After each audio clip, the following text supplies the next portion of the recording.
దేవునికి మహిమ కలుగును గాక. నా ప్రభువును ప్రియరక్షకుడైన యేసయ్య దివ్యనామములో ఈ ఉదయకాలం మీ అందరికీ శుభవందనాలు తెలియజేస్తున్నాను. ప్రియులారా, పరిశుద్ధ గ్రంథం నుండి పేతురు రాసిన మొదటి పత్రిక 4వ అధ్యాయము 12వ వచనాన్ని చదువుకుందాం. ప్రియులారా, మిమ్మును శోధించుటకు మీకు కలుగుచున్న అగ్ని వంటి మహాశ్రమను గూర్చి మీకేదో ఒక వింత సంభవించినట్లు ఆశ్చర్యపడకుడి.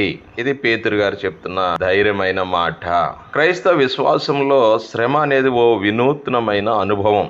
శ్రమ కలిగినప్పుడు దేవుని దూషించి విశ్వాసాన్ని మధ్యలోనే వదిలేసిన వాళ్ళు అనేక మంది ఉన్నారు. ఆ శ్రమను దాటడానికి వ్యక్తిగత నిర్ణయాలతో కూడిన మార్గాలను చాలామంది వెతుకుతూ ఉంటారు. కానీ ఆ శ్రమనే ఆ మార్గము గుండా వెళ్ళడానికి ప్రయత్నించరు. అయితే ఎటువంటి శ్రమ వచ్చినా, అగ్ని వంటి శ్రమ కలిగినా అది చివరకు మరణమైన లెక్క చేయలేని వారు కూడా చాలామంది ఉంటారు. అలాంటి వారే దేవునికి కావలసిన వారు. స్తోత్రం, హల్లెలూయా. క్రైస్తవుడు అగ్ని వంటి శ్రమల ద్వారా పరీక్షింపబడతాడు.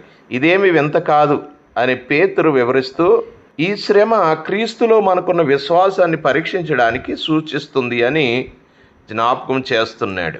బంగారము కొలిమిలో వేయబడినప్పుడు మలినము మస్టు అగ్నిలో కాల్చివేయబడి శుద్ధమైన మేలిమైన బంగారంగా తయారవుతుంది కదా.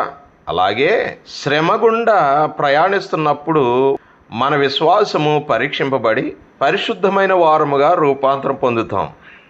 అనేక రకములైన శ్రమ కొన్నిసార్లు మన చుట్టూ ఉన్న సమాజంలో బాధలు, నిందలు, అవమానాలు, అంతేకాదు సామాజిక బహిష్కరణలను ఎదుర్కోవలసి వస్తుంది. ఈ శ్రమానుభవంలో మరణాన్ని కూడా లెక్క చేయని హతసాక్షులు క్రీస్తుకు మరింత దగ్గర చేరుకునే అనుభవాన్ని పొందుతారు. ఇట్టి శ్రమలను దేవుడు మన జీవితంలో అనుమతిస్తారు. ఇది దేవుని చిత్తం. హల్లెలూయా. నా ప్రియ సహోదర సహోదరి, శ్రమలు మనల్ని క్రీస్తులో మరింత బలపరచబడడానికే గాని కృంగతీయడానికి కాదు. అగ్ని వంటి శ్రమ చివరకు మరణానికి దారి తీసినా క్రీస్తును చేరుకుంటామనే నిరీక్షణను మనలో పెంపొందింపజేస్తుంది.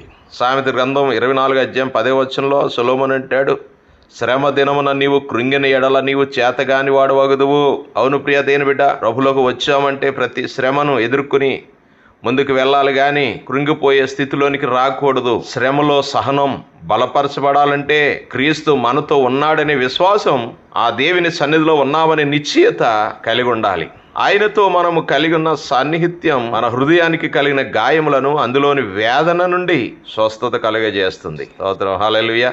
గనుక దేవుడు మనకు కలిగే ప్రతి వేదనలోను, మనం పొందే ప్రతి శ్రమలోను మనకు తోడై ఉంటాడనే నమ్మకం మనకుంటే విశ్వాసంలో మరింత బలం పొందుకుంటాం. నీతిమంతుడిగా తీర్చబడాలంటే క్రీస్తుతో శ్రమపడిన అనుభవం కావాలి దేవుని బిడ్డ. అటువంటి అనుభవం కలిగిన వారమై క్రీస్తు కొరకు జీవిద్దామా?